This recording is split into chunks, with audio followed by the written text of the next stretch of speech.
content de vous voir nombreux encore ce soir. Alors j'ai le plaisir d'accueillir Jean-Pierre Pervès qui nous vient de la région parisienne.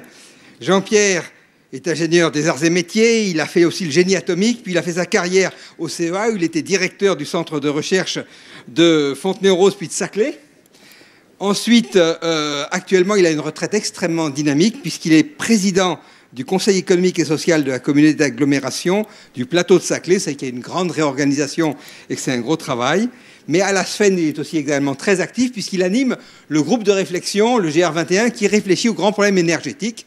Et c'est à ce titre-là que dans ce groupe de réflexion, ils ont fait pas mal de choses extrêmement intéressantes sur les énergies renouvelables et intermittentes en particulier. Donc je lui laisse toute la place et je te remercie beaucoup d'être venu. Merci. Bien. Bonjour à tous. Donc, on va essayer de parler des énergies renouvelables. On va surtout se mettre dans le débat actuel sur la loi sur la transition énergétique. Et bon, d'entrée de jeu, il ne s'agit pas d'être pour ou contre les énergies renouvelables. Le monde en aura besoin. Ça va beaucoup se développer. Les pays du tiers-monde en auront besoin. Donc, le problème n'est pas d'être pour ou contre, c'est d'essayer de déterminer est-ce qu'on travaille dans le bon sens, est-ce que ce qu'on fait est logique avec ce qui nous attend pour le futur. Alors, tout d'abord, on va se trouver dans un grand bazar, celui de la loi, dans lequel apparaissent très peu de chiffres. Il faut savoir qu'aujourd'hui, quand on va parler par exemple du kilowattheure électrique, son prix, il est de l'ordre de... Alors là, ce sont des chiffres qui sont en centimes. Il est de l'ordre de 4,5 centimes par kilowattheure. Quand on regarde ce qui va se passer maintenant partout en France, vous regardez les tarifs qui ont été fixés, on voit apparaître pour toutes ces énergies, je n'ai pas pris toute la liste, toutes les énergies renouvelables, on voit apparaître des prix qui sont extrêmement variables et en général, de manière assez significative, supérieure aux 4,5 centimes du prix du marché. Donc, on va vraiment se demander ce qu'on en fait. Deuxième point, c'est qu'on s'aperçoit qu'on dépense aussi de l'argent. Vous avez un organisme qui est l'Agence pour le développement de l'énergie et la maîtrise de l'énergie qui dépense 600 millions d'euros par an dans ce thème de l'énergie et de la maîtrise de l'énergie. Le ministère de l'énergie, développement durable, environnement, c'est 17 milliards, pardon, c'est pas un M, c'est un giga, milliards d'euros, dont pratiquement 1,7 pour l'énergie, plus 1,8 sur la recherche. Donc c'est un gros sujet en France. La bibliographie est colossale. Et alors, si vous vous intéressez au scénario énergétique, on peut vous en sortir 25, tous extrêmement différents, ce qui fait que le citoyen que nous sommes a quand même vraiment du mal à essayer de comprendre ce qui lui arrive et jusqu'où il va. Donc je vous ai mis... alors bien sûr, mes transparents sont donnés à l'organisateur, seront mis sur le site du Visiatome, donc vous pouvez les récupérer, il n'y a aucun problème. Le transparent, c'est fait pour pouvoir être critiqué, donc c'est fait pour être diffusé. Donc vous aurez toutes ces références, à vous de voir ce que vous voulez en faire. Alors, il faut quand même se limiter. Donc quand j'ai réfléchi à ce que je pouvais vous raconter, pour moi, il y a deux horizons. Il y a un horizon 1930 qui est intéressant parce que c'est l'horizon européen aussi. Et c'est un horizon qui, lui, est très intéressant parce qu'on peut dire qu'aujourd'hui, à 95%, ce qu'on fera en 2030 est déjà sur nos établis aujourd'hui. On ne va pas inventer un miracle énergétique. On a déjà le nucléaire, le charbon, le pétrole, le solaire, l'éolien, l'hydraulique. On a tout sur la table. On est capable de faire, je sais, ce qu'il y aura en 2030 à 95-99%.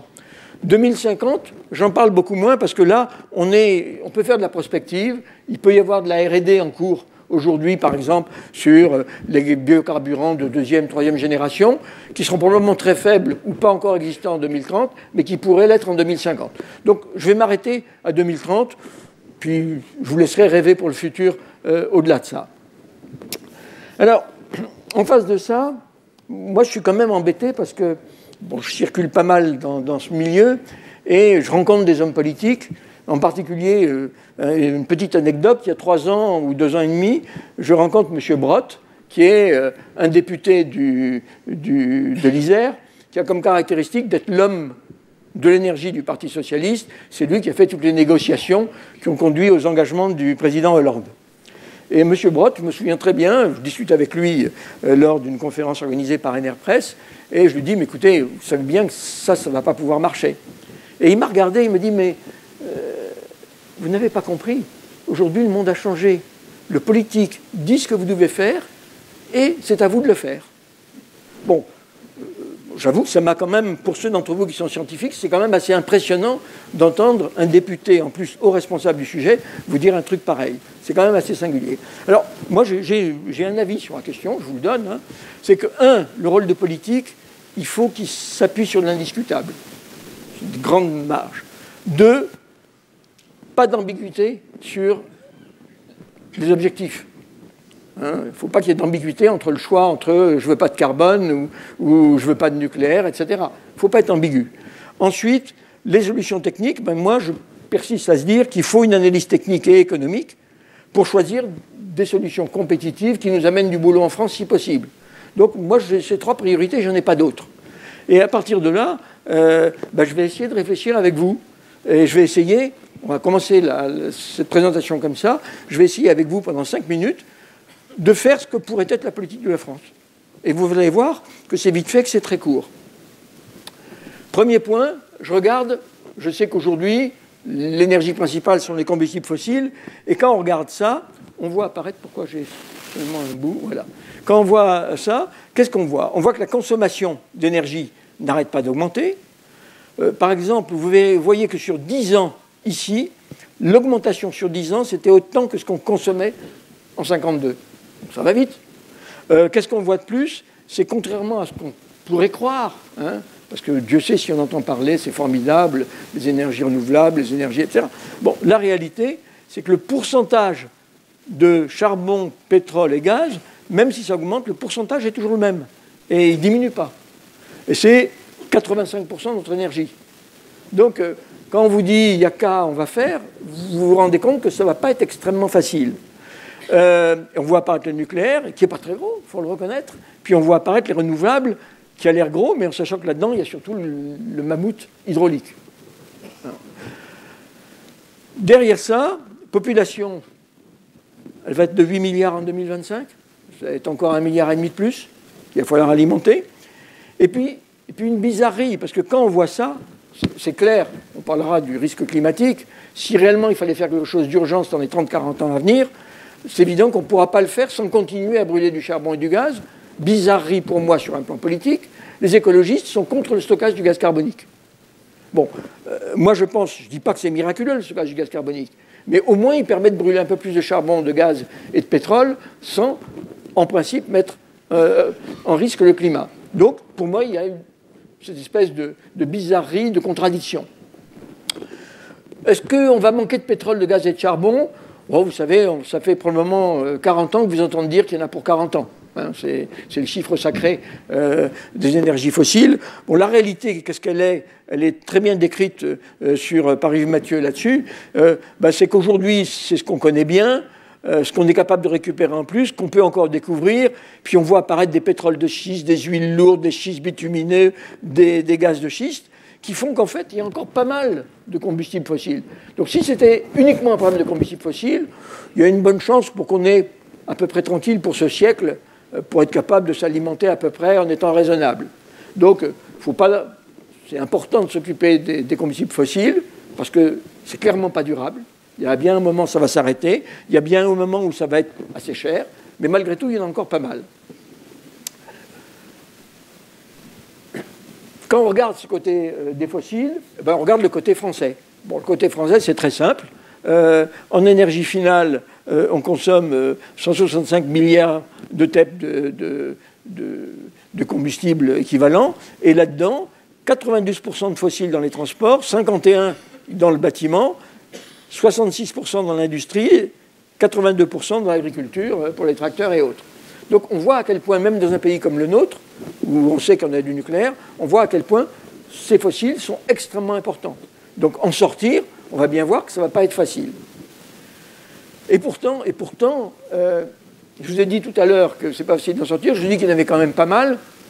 Malgré tout, on a une bonne raison d'en sortir aussi vite que possible. Et là, on rentre dans les côtés prix, dans les côtés économiques. C'est le fait qu'aujourd'hui, en 2013, la facture énergétique, c'est-à-dire les importations de combustibles fossiles, c'était 66 milliards. C'était 1 000 euros par Français et par an. C'est un chiffre quand même qui est impressionnant de savoir que chacun d'entre nous met 1 000 euros sur la table tous les ans pour importer ces combustibles. Alors, c'est un peu mieux. En 2014, c'est seulement 55 milliards. Pourquoi? Parce qu'on a eu une des années les plus douces, je crois l'année la plus douce qu'on a eue en France depuis 1900. Donc, on a peu consommé. Mais je considère que c'est quand même un petit miracle assez ponctuel. Donc, gardez ce chiffre en tête. 1 000 euros par tête. Et ces 1 000 euros, c'est 65 milliards. Ils s'ajoutent à nos 2 000 milliards de dettes actuelles qu'on a du mal à réduire. Donc, on a un vrai problème. Deuxième grande question que doit se poser un politique, c'est le risque climatique. Bon, ce qui est clair, c'est qu'il se passe des choses. Quand on voit les évolutions du gaz carbonique, du méthane et des oxydes nitreux, on voit qu'il y en a une envolée qu'on n'a jamais vue dans l'histoire du globe depuis maintenant quelque chose comme 1 million d'années quand on regarde les carottes de glace. Il y a une inquiétude qui est liée qu'autrefois, ce gaz carbonique, il était pratiquement stocké par la végétation. Ça, c'était il y a 1 siècle et demi ou 2 siècles. Ben, aujourd'hui, il n'y a plus qu'un petit tiers dans la végétation, un petit quart qui va stocker dans les océans, et puis il y en a 47% qui s'accumulent dans l'atmosphère. Donc, il y a une question. Cette question, on la voit aussi, quelles que soient les discussions sur le sujet, par le fait que certains disent que la température monte, même si certains disent ça a l'air de s'aplatir ici. Le niveau de la mer, pardon, ça c'est le niveau de la mer, je me trompe. Oui, c'est le niveau non, c'est les degrés, c'est ça. Là, c'est une deuxième courbe qui vient de sortir il y a très peu de temps, qui vient de la NASA, qui montre en particulier la dernière année ici. Donc, risque climatique. En ce qui concerne la France, si on doit appliquer le risque climatique, là aussi, à quoi doit-on l'appliquer? Ben, on s'aperçoit que qu'est-ce qui émet du CO2 en France? Ben, c'est essentiellement transport et bâtiment, 65%, l'énergie, 14%, dont 8% sur l'électricité, l'industrie, 17%, et puis l'agriculture, 3%. Donc on va vite, là, pouvoir faire un choix en tant que politique clair, savoir à quoi il faut s'attaquer en premier. Probablement pas notre industrie qui a quand même déjà bien souffert et qu'il faut maintenir. Dans l'électricité, on sent que ça va être dur et on le verra tout à l'heure, c'est pas évident de progresser. Donc c'est là-dessus qu'il va falloir qu'on travaille. Une fois qu'on a vu ça, on est responsable des deux points de vue des combustibles fossiles et du point de vue également du climat, mais on est responsable jusqu'où? Et c'est là, quand j'entends des grandes déclarations, la conférence COP de décembre, la France va sauver le monde, vous allez voir, on va montrer à tout le monde ce qu'il faut faire, soyons modestes. Soyons modestes, pourquoi? Parce que quand on regarde les émissions de CO2, par exemple, puisqu'on parle de la conférence sur le climat, eh bien, la France, c'est 1/10 de l'Europe. C'est 1/100 du monde. Pas plus. Quand on regarde tous les pays qui émettent du CO2, on est ici. On est le 18e, bien derrière l'Allemagne et autres. Quand on regarde les émissions par tête de pipe, on est bien en dessous de ceux qui nous donnent beaucoup de leçons actuellement. Et Dieu sait si on nous donne des leçons en Europe, hein. Les Allemands, les Danois et les Autrichiens, par exemple. Hein. Vous avez entendu dire que les Autrichiens vont porter plainte auprès de la Cour européenne de justice pour empêcher les Anglais de construire 2 centrales nucléaires. Bon, est-ce qu'ils sont si bons que ça? Moi, je ne trouve pas. Hein. Ils continuent à brûler beaucoup. Donc, à la fois, il faut quand même qu'on garde en tête qu'on n'est pas gros, donc il ne faut peut-être pas non plus qu'on se ruine si les autres ne font aucun effort. Et puis, la deuxième question, c'est qu'on n'est pas si mauvais que ça, et on verra pourquoi tout à l'heure. Donc, on en est là. Alors, à partir de là, moi, ça y est, j'ai fini, j'ai fait ma politique. Voilà ce qu'aurait dû me dire le politique, au lieu de me faire 400 pages de texte de loi. Il aurait dû me dire, il faut réduire les gaz à effet de serre, et ça peut rentrer dans une loi incitative. Et c'est la priorité de l'Europe en plus. Donc, si moi je le dis, c'est bon. Il faut réduire la consommation de combustibles fossiles parce que ça va mieux équilibrer ma balance commerciale. Loi incitative. Il faut préserver l'économie de notre pays, qui est quand même fragile, on le voit tous actuellement. Qu'est-ce qu'il faut faire? Il faut que le prix à payer par tonne de fossiles ou tonne de CO2 il faut qu'il soit raisonnable. Sinon, on va empirer notre situation. Et là, Ce n'est pas un problème de la loi. Ce n'est pas à la loi de me dire s'il faut faire de l'hydraulique, du micro-hydraulique, de l'éolien, du Ce n'est pas à la loi de me le dire. C'est à une programmation pluriannuelle. Logiquement, on devrait avoir une programmation à 5 ans, pas plus, pour bien suivre, et puis qui est tous les ans ou tous les 2 ans est révisée. Programmation glissante. Donc, moi, je reste là. Les politiques se mêlent de ce qu'ils ne regardent pas parce qu'ils n'ont pas la compétence pour le faire. En revanche, ils ont la compétence pour nous dire ça et nous fixer des objectifs. Et donc, pour moi, vous allez voir que vis-à-vis de la loi, je suis quand même extrêmement sceptique parce qu'elle va nous raconter un tas de trucs, elle va nous faire rêver, elle ne va pas nous donner la réalité du terrain. Donc, j'en suis là. Pour moi, j'ai fini de faire de la politique. Après ça, on peut se poser la question, puisque certains se posent la question, si on se trompait pour le climat. On en parlait tout à l'heure tous les deux. Hein. On peut se tromper pour le climat. Hein. Tu m'expliquais qu'il y a des marges d'incertitude quelquefois élevées. Moi, je t'expliquais qu'il y a une convergence qui fait que c'est plutôt probable. Toi, tu disais, ah ben non, tu ne me convaincs pas. Mais bon, on est dans un débat. Mais moi, je suis politique, quelqu'un me dit ça. La réponse, ça va être, je m'en moque. Et je m'en moque pourquoi ? Parce que les deux objectifs de réduction des gaz à effet de serre et de réduction des fossiles, qui ont chacun leur logique, ce sont des objectifs qui convergent à peu près totalement. Donc moi j'ai tendance à dire aujourd'hui, risque de climat ou pas risque de climat, si j'étais français, et en tant que français, c'est clair que je m'attaque à l'ensemble de ces deux problèmes que sont... si je suis allemand et que j'ai des quantités invraisemblables de lignite assez dégueulasses sur mon sol, et s'il n'y a pas de problème de risque climatique, ben, si je suis allemand, je continue à brûler de la lignite. Je n'ai pas de raison de m'enquiquiner. Moi, je n'ai pas de lignite, je n'ai pas de charbon, je n'ai pas de pétrole, je n'ai pas de gaz. Donc, allons-y. Donc, pour moi, c'est clair. Risque climatique ou pas, moi, à mon avis, c'est qu'il y en a plutôt un. Je pense quand même que sur l'ensemble des deux, on n'échappe pas à se poser la question. Alors, que dit la Commission européenne ? Parce qu'on n'est plus seul. La Commission européenne, elle a un rôle aujourd'hui, elle est capable d'ailleurs de prendre des décisions assez... Alors, c'est assez intéressant, parce que la Commission européenne avait fixé pour 2020 des objectifs pour ceux qui ont bien suivi, les fameux 3 x 20. Les 3 x 20, c'est qu'on devait avoir moins 20% d'émissions de gaz à effet de serre, hein, méthane, gaz carbonique et autres. On devait faire 20% de plus d'énergie renouvelable, et on devait améliorer encore de 20% notre efficacité énergétique. Et ça, c'était un objectif pour 2020.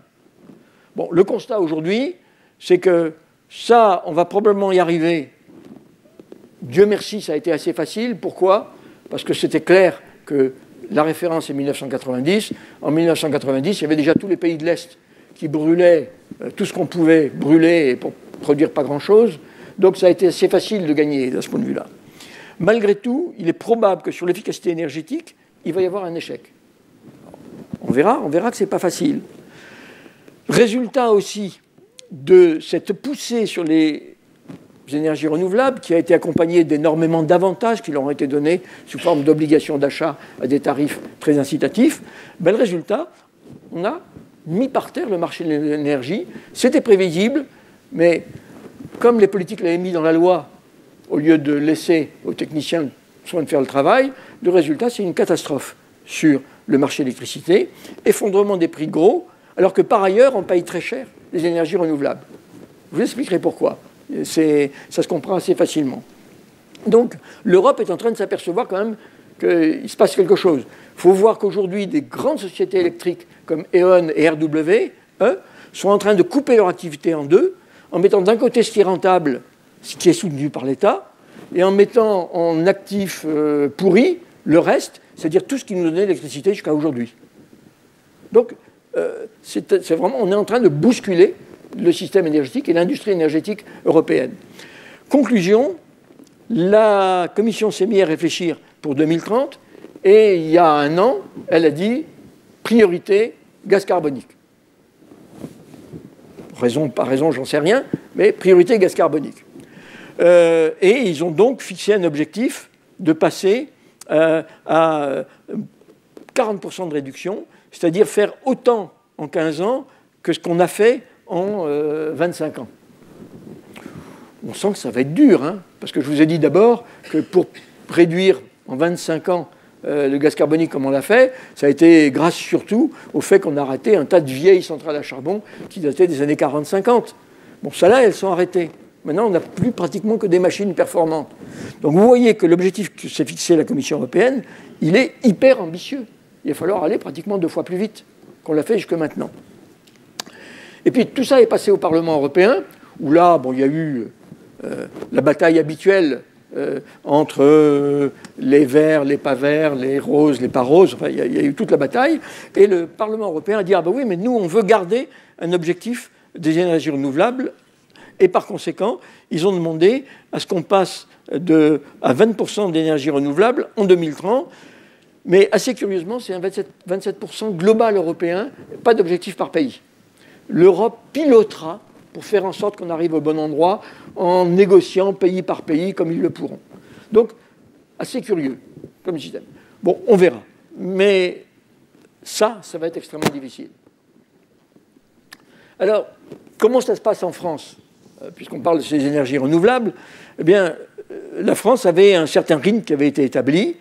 Et au moment des négociations européennes, l'Europe avait demandé à la France de faire 20% d'énergie renouvelable aussi en 2020.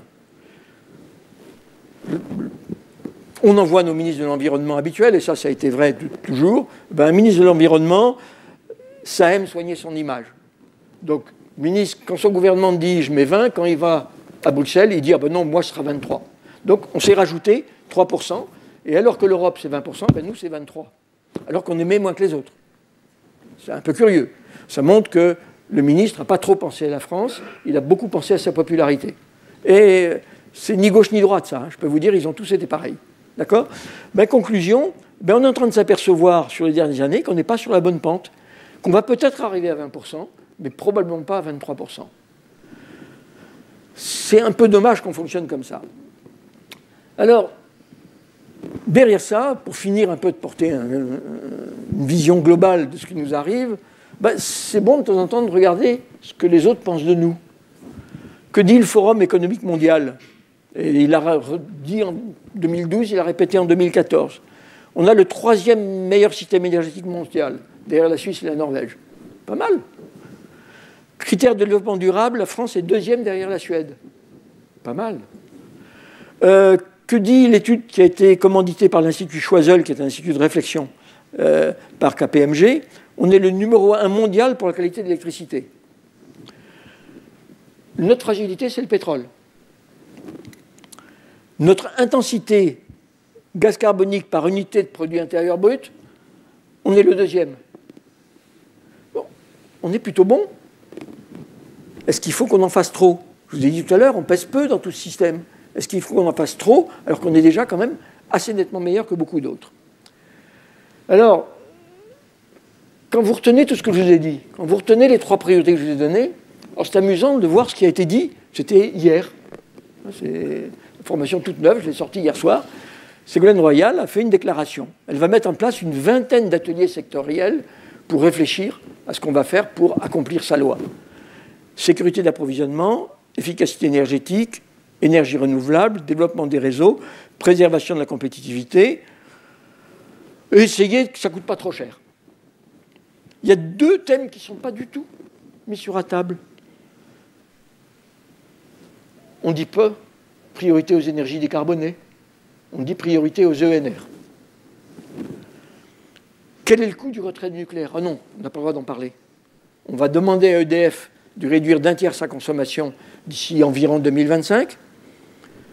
Et en même temps, on va lui dire qu'il faut garder les réacteurs pour que les syndicats ne se mettent pas en grève.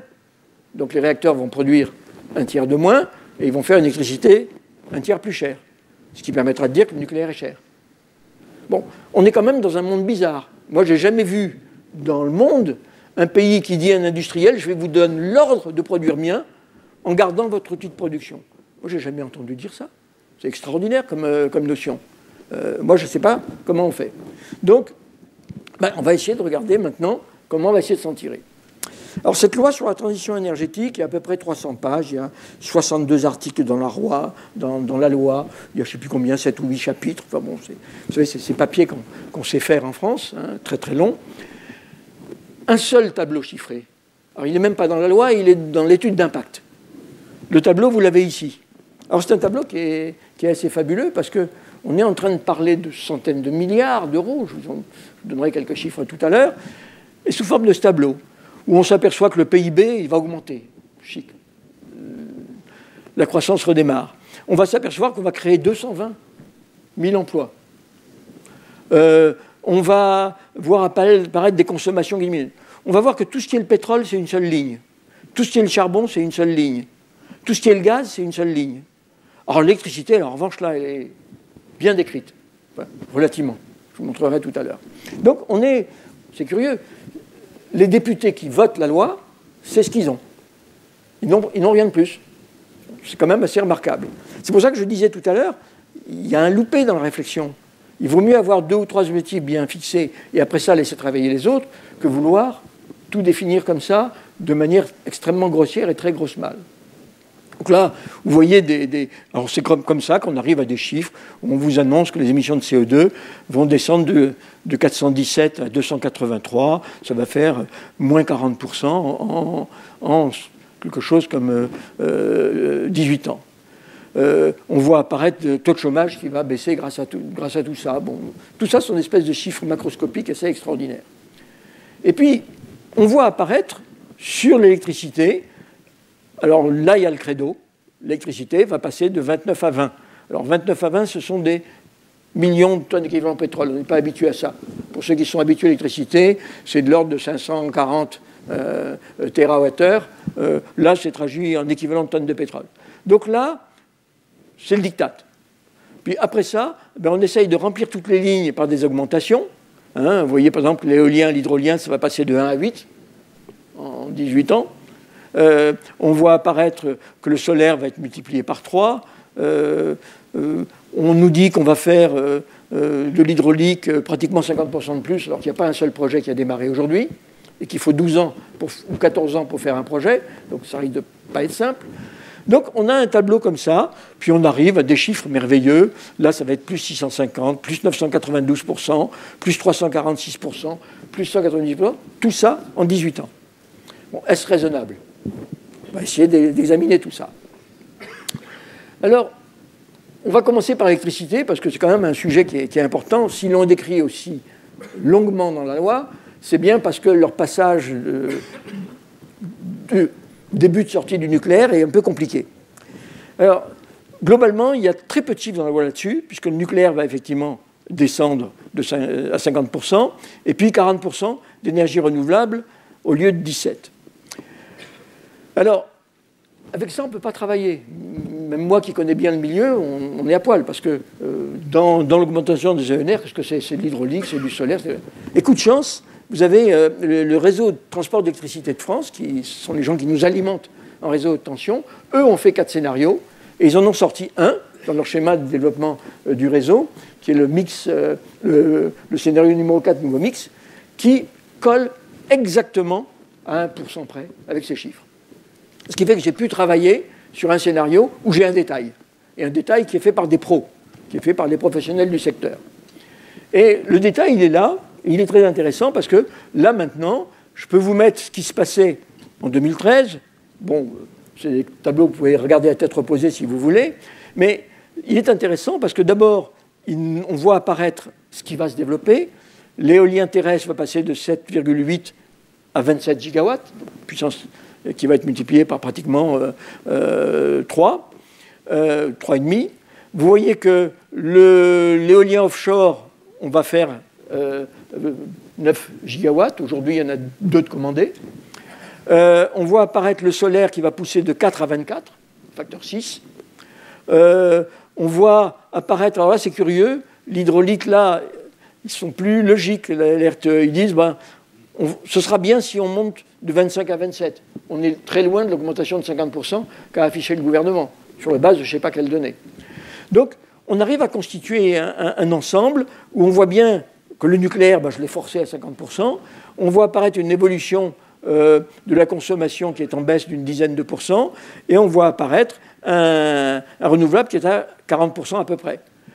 Si je n'ai pas de réduction de la consommation, je ne suis pas capable de tenir le 40%. Il faut que j'augmente encore ces chiffres solaires, éoliens et autres.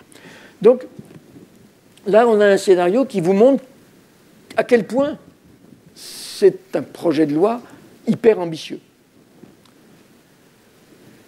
Alors, la France et son électricité. Elle a une singularité, la France.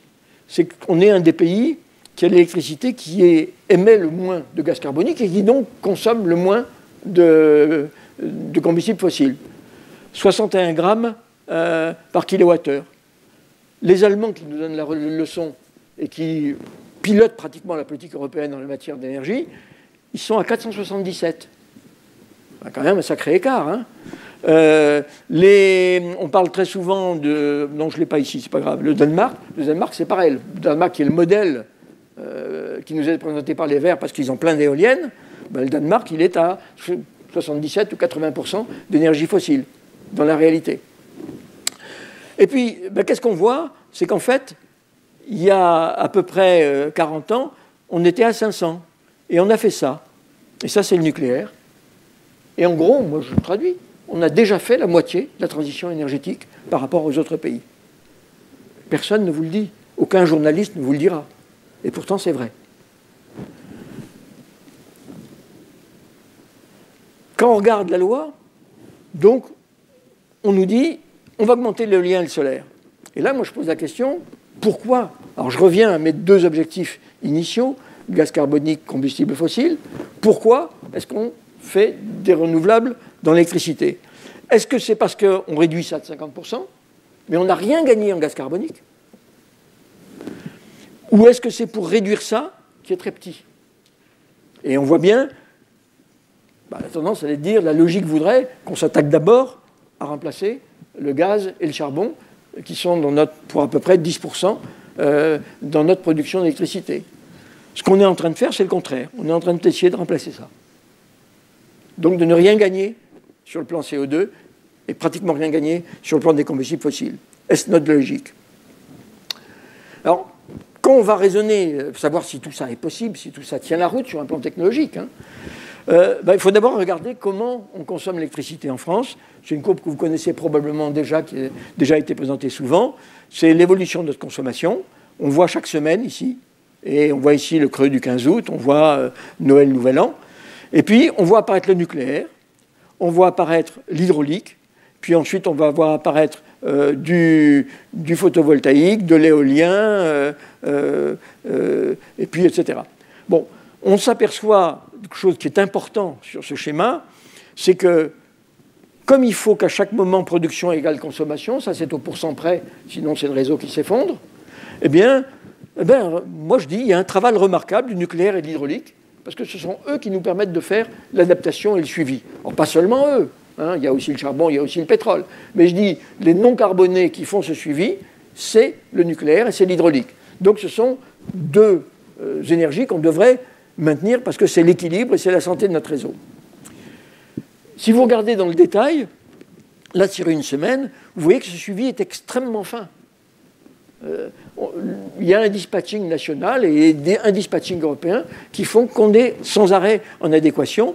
Et vous voyez là bien apparaître, là toujours pareil, les différentes sources. Vous voyez l'extrême importance de l'hydraulique. C'est lui qui nous fait passer la journée, pratiquement. C'est ce qu'il faut voir.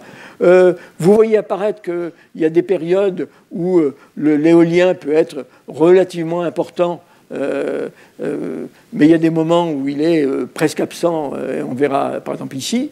Il y a des moments, le solaire, vous voyez qu'il est encore extrêmement faible dans notre pays, mais vous avez donc là une idée du suivi de charge qui est très précis et c'est ça qui fait la qualité qui a été relevée par les grandes enquêtes internationales, la qualité de l'électricité en France. C'est ça qui l'a fait. Alors donc on a deux caractéristiques de l'électricité d'aujourd'hui. Elle est pilotable et elle est généralement stockable. Stockable parce qu'on stocke de l'eau, on stocke de l'uranium, on stocke du charbon quand on l'utilise pour les pointes. Donc globalement, on a une électricité qui est stockable dans son fond. Et puis le futur, si on écoute les Allemands et leur transition énergétique, l'Energiewende, le futur, c'est, disent-ils, 80-85% d'énergie renouvelable. Et à ce moment-là, on rentre dans un autre paradigme complètement différent, qui est disparition des fossiles qui sont stockables, Effacement progressif ou rapide du nucléaire, c'est le cas allemand. Développement de l'intermittence, on verra après ce que ça veut dire, hein, les mouvements fluctuants et aléatoires des énergies renouvelables. Et puis donc, on n'est plus dans un système où c'est la consommation qui va piloter la production. Ça va être le contraire. Il va falloir qu'on essaye d'adapter notre consommation à la production, ce qui risque de ne pas être facile. On n'est franchement pas habitué à ça. Alors, regardons le scénario que je vous ai présenté, qui est le scénario de RTE. Je vous avais dit qu'il collait à peu près exactement avec la loi. Et lui, il me donne l'éolien, le solaire, l'hydraulique, etc. Donc, j'ai fait un travail qui est extrêmement simple. J'ai dit 2013 était une année moyenne, point de vue climatique, en France. Donc, 2013, j'ai toutes les énergies en 2013 en France, demi-heure par demi-heure, qui me sont données dans un énorme Excel. Ça marche très bien. Bon, j'ai fait un travail très très simple qui a été de dire je multiplie par 4 l'éolien, je multiplie par 6 le solaire, je multiplie par tant l'hydraulique. Et j'ai fait comme si on avait, en 2030, exactement le même climat, une demi-heure par demi-heure. Donc c'est un boulot qui est très réaliste. Ben, le résultat, vous l'avez là. Qu'est-ce qu'on aura en 2030 ? Eh bien, on aura 63,6 gigawatts d'éolien, de solaire et d'hydrolien, c'est-à-dire autant que la puissance nucléaire actuelle en France. C'est ce qu'il y a dans le tableau que je vous ai donné tout à l'heure. Donc en ayant autant de puissance que le nucléaire, ça va me produire, solaire plus éolien plus hydraulique, ça va me produire ça en face de ma consommation. Donc déjà, on voit qu'avec une puissance équivalente au solaire, on va être très loin de prendre autant notre part que le nucléaire. Le nucléaire, c'est 77%. Là, on va se trouver à environ 23%, alors qu'on a la même puissance. Donc ça vous donne une idée de l'efficacité globale. Deuxième point, variabilité. La variabilité est considérable. Elle est 3 ou 4 fois supérieure à celle qu'on subit par les flux jour-nuit ou week-end, semaine. Troisième point, c'est un peu malheureux, mais les périodes très froides ont beaucoup besoin d'énergie. Il y a des grands anticyclones où il fait beau et très froid. Eh ben, il y a très peu de vent. Et comme c'est l'hiver, il y a peu de soleil. Ce que vous voyez apparaître, ces flèches noires, c'est quand il fait très froid, ben vous avez pratiquement besoin d'une puissance d'appoint qui est pratiquement égale à la consommation. Vous le verrez très bien. Là, j'ai pris un exemple précis. Et là, c'est pareil, demi-heure par demi-heure. Ce sont les données de RTE. C'était le 19 et 20 janvier 2015. Hein, il a fait froid. Il faisait un peu froid. Pas très froid, mais un bon froid normal pour la saison. On consommait 85 gigawatts, ici. Donc vous avez ici la consommation. Vous avez ici les pointes de 7 heures le soir et la journée. Eh ben, vous avez ici l'éolien, et vous avez ici le solaire, et ici le solaire. C'est ce qu'on avait. Pour 15 gigawatts de puissance, c'est-à-dire le quart du nucléaire, pour 15 gigawatts de puissance, 14 800 mégawatts, on avait seulement 270 mégawatts à la pointe de la journée. Donc ça vous montre que c'est un vrai problème. Et puis, plus gênant encore, c'était les 2 mêmes jours en Allemagne. Toute l'Europe était sans vent et sans soleil puisque c'était l'hiver. Qu'est-ce qu'on fait dans ces cas-là ? Est-ce que ça veut dire qu'à chaque fois qu'on fait 1 gigawatt d'éolien, il faut qu'on garde 1 gigawatt de fossile ou de nucléaire qui travaille quand il peut et à grand prix ? Ça pose un vrai problème. C'est-à-dire qu'on va vite voir que tant qu'il n'y en a pas trop, ça se gère bien. Quand il y en a beaucoup, ça devient une vraie question. C'est de la technique. Essayer de raconter ça à nos interlocuteurs politiques, c'est extrêmement difficile. Le résultat de ça, je vous disais que le marché de l'énergie était très bousculé en Europe en ce moment. Ben, le résultat de ça, il est là. Vous avez ici le prix du marché spot. Là, c'est 0.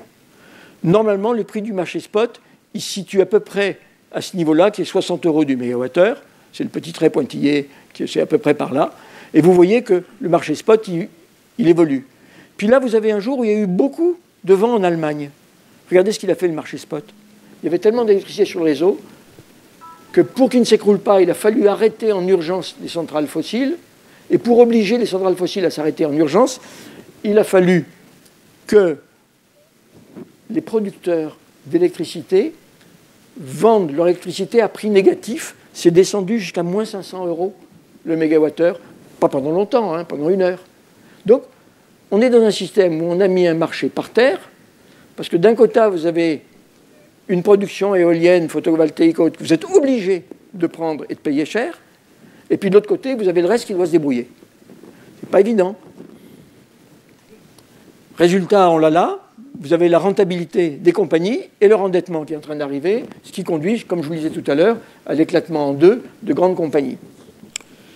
Autre système qu'on n'a pas vu non plus, c'est que je vous ai dit tout à l'heure qu'en hiver, on avait un problème, parce que peu de vent quand il fait très froid et peu de soleil. Bon, par contre, en été, il y a du soleil. Et on commence à avoir beaucoup de solaire en France. Alors là, ce qu'on a fait, je suis parti toujours des mêmes résultats que je vous ai présentés antérieurement. Hein, c'est le même calcul. Hein, c'est... Pardon, je vais trop vite. Hein, c'est ça. Donc ici, j'ai regardé ça en détail pour essayer de dire quelle est la dynamique d'évolution, en particulier en période d'été, où vous voyez qu'il y a beaucoup de renouvelables par rapport à la consommation. Et là, c'est intéressant, c'est que ce qu'on voit apparaître, c'est que vous avez des fluctuations quotidiennes, ça c'est une journée, hein, vous avez un mois entier, ben vous allez avoir tous les jours le soleil qui arrive le matin, qui disparaît le soir, ça vous fait une fluctuation de puissance qui va faire de l'ordre de 26 gigawatts, c'est-à-dire pratiquement les 2 tiers de ce qu'on consomme. C'est-à-dire que vous allez avoir une énergie obligatoire qui varie les 2 tiers de votre besoin total. Comment est-ce qu'on va gérer ça? Quelles sont les centrales qui vont faire la compensation? Parce que quand on regarde le résultat, c'est qu'on va avoir d'une part des centrales dispatchables qui vont être obligées de fonctionner comme ça. Vous voyez un peu les fluctuations qu'on va leur demander. On va demander au nucléaire, au charbon, au pétrole de varier comme ça sans arrêt, et ça 2 fois par jour. Et puis, tiens, il me manque... non, pardon, on le verra plus tard. Et puis, on va avoir une deuxième chose qui va me fragiliser, c'est que dans le même temps, on est en train d'arrêter des tas de centrales à charbon. Dans le même temps, comme les centrales à gaz ne sont plus rentables, parce que là où elles tournaient 5000 heures par an, elles sont descendues à 2000 et 2500, que font les industriels? Ils les arrêtent. Il y a 50 gigawatts de centrales gaz qui ont été arrêtées en Europe depuis 3 ans, y compris des centrales qui avaient seulement 3 ou 4 ans d'âge. Parce qu'aujourd'hui, leur coût marginal de fonctionnement n'est plus couvert par le marché spot quand il y a du vent et du soleil. Donc, vous voyez qu'on est dans un système qui est extraordinairement bousculé. Alors, ça vaut le coup de regarder la situation allemande, parce que, comme toujours, c'est le modèle, l'Allemagne. Hein. Si vous écoutez, les Allemands vont le faire, les Allemands vont réussir, c'est forcé. Eh bien, il y a eu une étude qui a fait par l'Office parlementaire d'évaluation des choix scientifiques et technologiques, hein, qui est un groupe de députés et de sénateurs, c'est fin 2014. Bon, ils disent qu'ils ont fait des efforts importants. Ils constatent que les prix de gros de l'électricité ont diminué, c'est normal, puisqu'ils ont une concurrence qui est soutenue par les taxes. Ils constatent qu'en revanche, les prix de détail sont en forte augmentation. Bon, c'est curieux, le prix de gros diminue, mais le prix pour le public augmente. Ben, il augmente pourquoi? Parce qu'ils payent une taxe, comme nous en France. Et en gros, ben, aujourd'hui en Allemagne, l'électricité est 2 fois plus chère qu'en France. Troisième point, les émissions de CO2 du parc électrique se sont stabilisées. Puisqu'ils ont arrêté quelques centrales nucléaires, ils ont démarré, ils ont aujourd'hui 1,2 fois notre puissance nucléaire en puissance éolienne et solaire. Ils ont 77 gigawatts, si je me souviens bien. Mais ces 77 gigawatts ne leur ont pas permis de faire des économies de CO2. Depuis 4-5 ans, c'est stable. Et ils vont arrêter 8000 mégawatts de plus de centrales nucléaires. Fermeture de capacité thermique, je vous l'ai dit aussi. Ils sont en train de se cogner la tête parce que comme leurs centrales ne sont pas forcément là où il les faut, ils sont obligés de construire d'immenses réseaux. Mais c'est comme en France, tout le monde veut bien des réseaux, mais pas à côté de sa maison. Donc ils n'arrivent pas à les construire. Donc ils sont en train de faire une loi qui va imposer les réseaux aux gens, même s'ils n'en veulent pas. Donc, modification. Et puis, derrière ça, ils commencent à dire le soutien aux énergies renouvelables, on ne va pas pouvoir continuer. Donc, eux commencent à bouger, ou là, nous, on commence à faire comme eux il y a 5 ans. Retour d'expérience pas terrible. Et là, vous avez l'explication. Alors, c'est un peu compliqué, mais ça vaut la peine d'être vu. Parce que ici, vous avez les puissances installées en Allemagne, de plus en plus importantes. Aujourd'hui, les 2 plus grosses puissances installées en Allemagne, c'est éolien et solaire, nettement au-dessus de la lignite, du charbon et du gaz, et du nucléaire qui est encore là. Ça, c'est la puissance. Et ça, c'est la production. courbe parfaitement inverse. Là, vous avez le plus efficace, c'est le nucléaire, mais c'est normal parce que nucléaire, éolien et solaire, on leur donne la priorité sur le réseau. Donc eux tournent à plein. Lignite, charbon, lignite tourne presque à plein, charbon et gaz servent à faire les fluctuations. C'est leur système. Mais le schéma est nucléaire, 12 gigawatts et 97 TWh. 74 gigawatts, c'est-à-dire presque 7 fois plus, et moins de TWh. Aujourd'hui, en Allemagne, le ratio de facteur de charge entre nucléaire et intermittente, qui ont le même priorité sur le réseau, c'est presque 7. Là, vous retrouvez toute cette question du fait que l'éolien, c'est quand ça peut, le solaire, c'est de jour, mais pas la nuit, et c'est pas beaucoup l'hiver. Donc, vous voyez qu'on met en place quand même des énergies qui sont extrêmement complexes à gérer. Autre point intéressant, là, je le cite rapidement, on fait des scénarios. En 2012, les grands spécialistes allemands nous disaient, vous allez voir les énergies renouvelables, c'est formidable, on va savoir gérer. Avec 62 gigawatts, on va pouvoir faire à peu près ce qu'on veut pour arriver vers 80-85% d'énergie renouvelable. Ça, en 2008, c'était 160. 2 ans après, ils étaient passés à 215. 4 ans après, 334. Les dernières études faites par Fraunhofer en 2013, il faudrait 450 gigawatts, alors que leur consommation maximum est de l'ordre de 80. Donc vous voyez le surinvestissement nécessaire. Et tout ça est cohérent, hein. Ça vient du fait qu'on est en phase d'énergie aléatoire. Bon, je vais sauter ça pour avancer. Alors, on va regarder très rapidement, on va brosser très rapidement ces énergies pour mieux comprendre. Bon, là, vous avez des éoliennes. Bon, en gros, il faut déjà avoir quelques ordres de grandeur. Vous voulez remplacer une centrale de 1000 MW, elle peut être nucléaire ou à charbon. Pour produire la même quantité d'énergie, il vous faut 450 éoliennes géantes en mer, où il en faut 1600 à terre. Si vous voulez en remplacer 50, vous multipliez les chiffres par 50, ça vous donne la quantité d'engins qu'il faudra mettre sur notre territoire. Et derrière ça, il faudra faire tous les réseaux qu'il faut. Il faudra bien alimenter. Aujourd'hui, on met les éoliennes le plus près possible des réseaux existants, mais à un moment, il faudra bien qu'on se mette plus loin. Ça, vous avez le fonctionnement de l'éolien. Alors, visualisez ces chiffres. Puissance moyenne, 23%. Minimum 0,3, maximum 70%. Bon, là, ça paraît difficile. Alors là, bien sûr, les gens vous disent, mais il n'y a pas de problème. Il y a toujours du vent quelque part en Europe. Alors ça, on vous l'affirmera dans toutes les réunions. Ce que vous dira aussi le syndicat des énergies renouvelables, quand vous allez dans des réunions avec eux, ils vous disent, les éoliennes produisent 80% du temps. Et c'est vrai, ça produit 80% du temps. Mais la plupart du temps, ça produit très très peu. Puis quelquefois, ça produit énormément. Quelques heures. Puis quelques jours, très peu. Ça tourne quand même 80% du temps. Et est-ce vrai que l'Europe va nous secourir?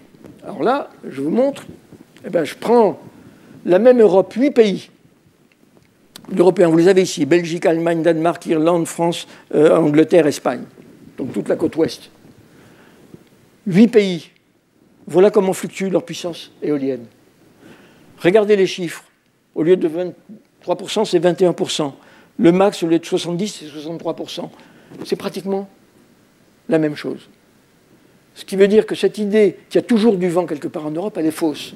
Et elle est d'autant plus fausse que je vais vous le montrer sur un détail qui est quand même impressionnant.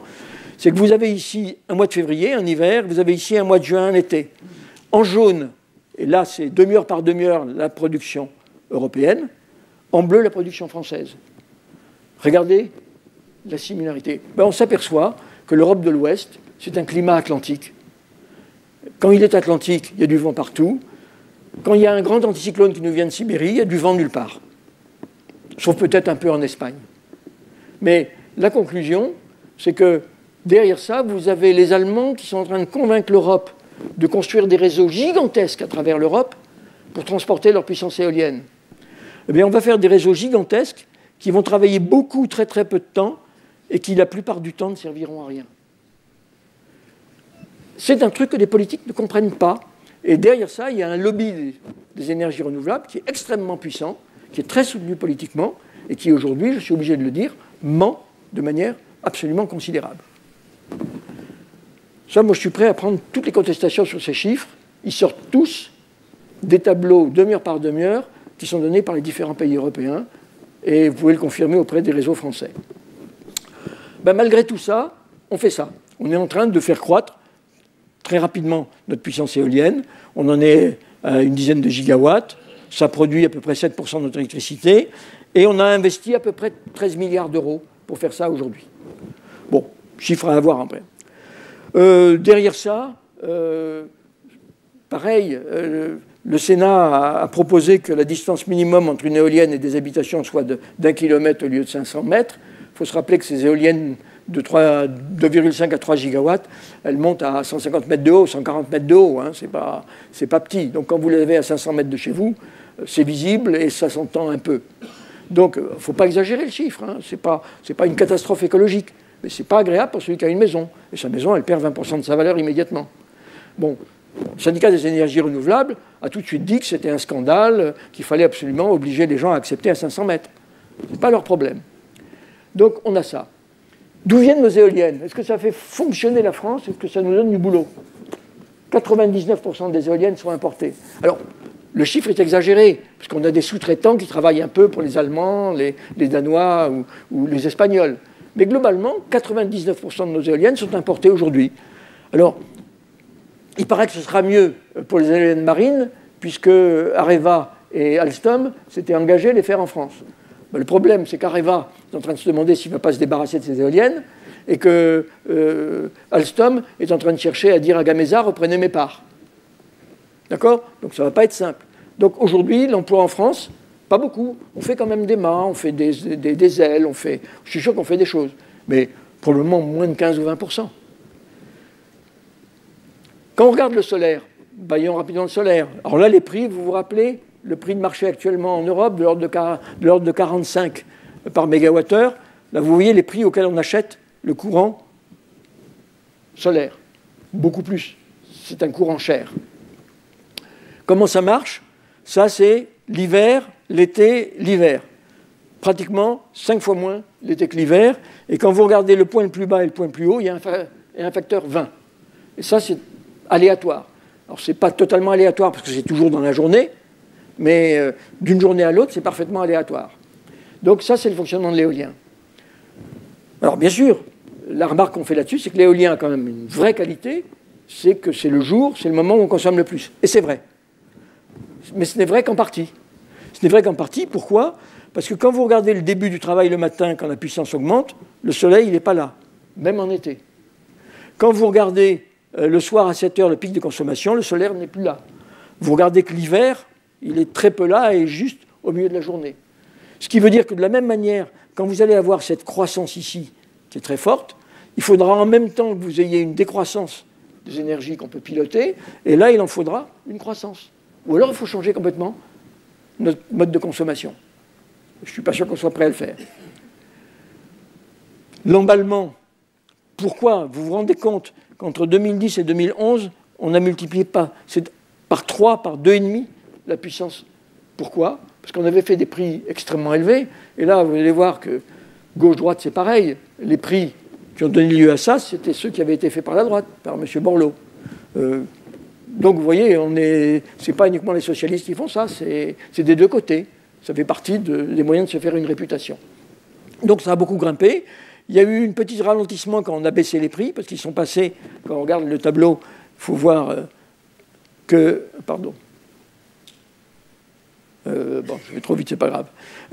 On a baissé les prix pratiquement de 580 à 340, et puis là, c'est reparti à nouveau, parce que comme les prix des cellules ont baissé, ils continuent à être très grassement payés. Et donc, on a cette augmentation-là. Ça pèse aujourd'hui à peu près 1% de notre production d'électricité. D'où viennent-ils? 99,9% de Chine, d'Allemagne et d'ailleurs. Ils ne sont pas fabriqués en France, nos panneaux solaires. Alors, par rapport à l'éolien, c'est un peu mieux, parce que tout ce qui est supportage et tout ça, ça, on peut le faire. Ou les mises en boîte. Donc il y a une partie industrielle française un peu plus importante. Mais malgré tout, ils sont quasiment tous importés. Alors, tout le monde vous dira, bah oui, mais les prix vont baisser parce que là aussi, il y a du vrai, il y a du faux. Vous regardez les éoliens, l'éolien, le prix ne baisse pas. Et ce ne sont pas des chiffres qui sont donnés par des gens anti, puisque c'est donné par l'association allemande des producteurs d'éoliens. Ça, c'est donné par Repower, qui est un gros constructeur. Vous voyez que les éoliennes à terre, le prix ne bouge plus depuis pratiquement 10-15 ans. Ce n'est pas qu'ils n'ont pas progressé, c'est qu'on leur demande d'être meilleures. Elles n'étaient vraiment pas très bonnes au début, elles étaient capables de lâcher, donc ils ont beaucoup amélioré l'électronique de puissance, ils ont beaucoup progressé, mais malgré tout, en progressant, ils ont fait plus compliqué, et donc les prix de l'éolien n'ont pas bougé. Le prix du marin avait été annoncé très très bas. Aujourd'hui, il est extrêmement élevé, il est pratiquement 3 à 4 fois celui de l'éolien à terre. Mais bien sûr, les industriels nous disent qu'il n'y a pas de problème. Dans les 10 ans qui viennent, vous allez voir, ça va descendre. J'attends de voir. Pour le moment, je considère que ce sont des énergies matures. Est-ce que c'est pareil en France? Là, vous avez la Commission de régulation de l'électricité qui a sorti l'année dernière un très bon rapport sur la rentabilité. On voit que l'investissement de l'éolien terrestre, il n'a pas bougé non plus. On voit que le solaire, en revanche, il y a eu un décrochage. On a eu un décrochage le jour où on a arrêté d'acheter des panneaux en Allemagne pour les acheter en Chine. Bon, ça a été le décrochage lié au coût de main-d'œuvre. Mais depuis, on n'a pas le sentiment que ça bouge. La réalité, ça a un peu augmenté.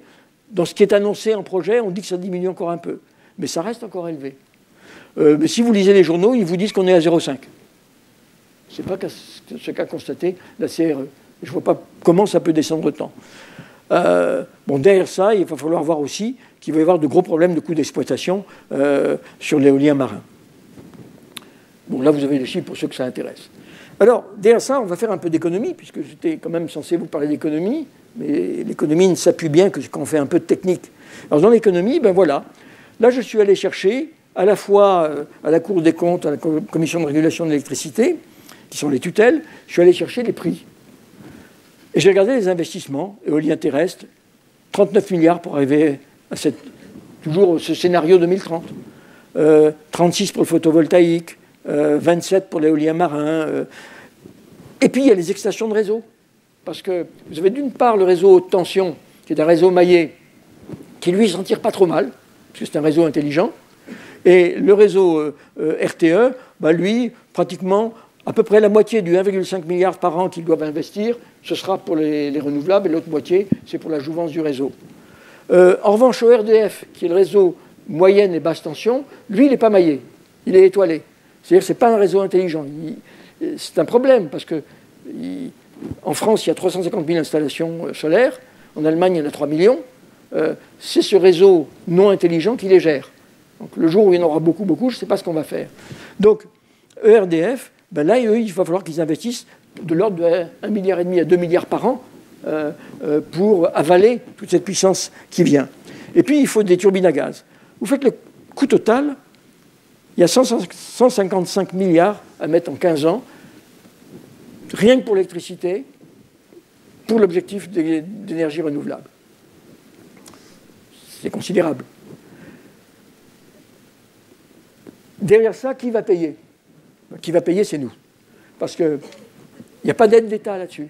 L'État a défini une obligation d'achat, EDF, RTE, ERDF, ce qui fait que ça arrive sur notre facture, au verso de votre facture. Et la facture d'électricité, en 2014, elle était la suivante. Vous aviez la production d'électricité, vous payez le réseau qui distribue, vous payez la TVA là-dessus, bien sûr. Vous payez, ça c'est une singularité, vous ne le savez peut-être pas. Vous savez que les caisses de retraite ont beaucoup d'ennuis en ce moment, les caisses de retraite de cadres. Vous saurez que vous payez un petit bout pour un régime spécial d'assurance retraite des travailleurs du gaz et de l'électricité. Il faut le savoir, on paye tous pour ça. C'est une curiosité. Et puis il y a ce qu'on appelle la contribution au service public de l'électricité, qui permet de ne pas payer l'électricité trop cher à la Martinique, à la Guadeloupe, à la Réunion, qui permet de financer certaines centrales qui font de la biénergie, et chaleur et électricité. Et puis, ça paye le surcoût de l'éolien et du solaire. En gros, quand j'achète de l'éolien à 90 ou 92 euros le mégawattheure, eh bien, dans la réalité, l'électricien il va la vendre en moyenne à 4 ou 4,5 euros.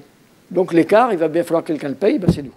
Et quand je dis c'est nous, ce sont les PME, les familles,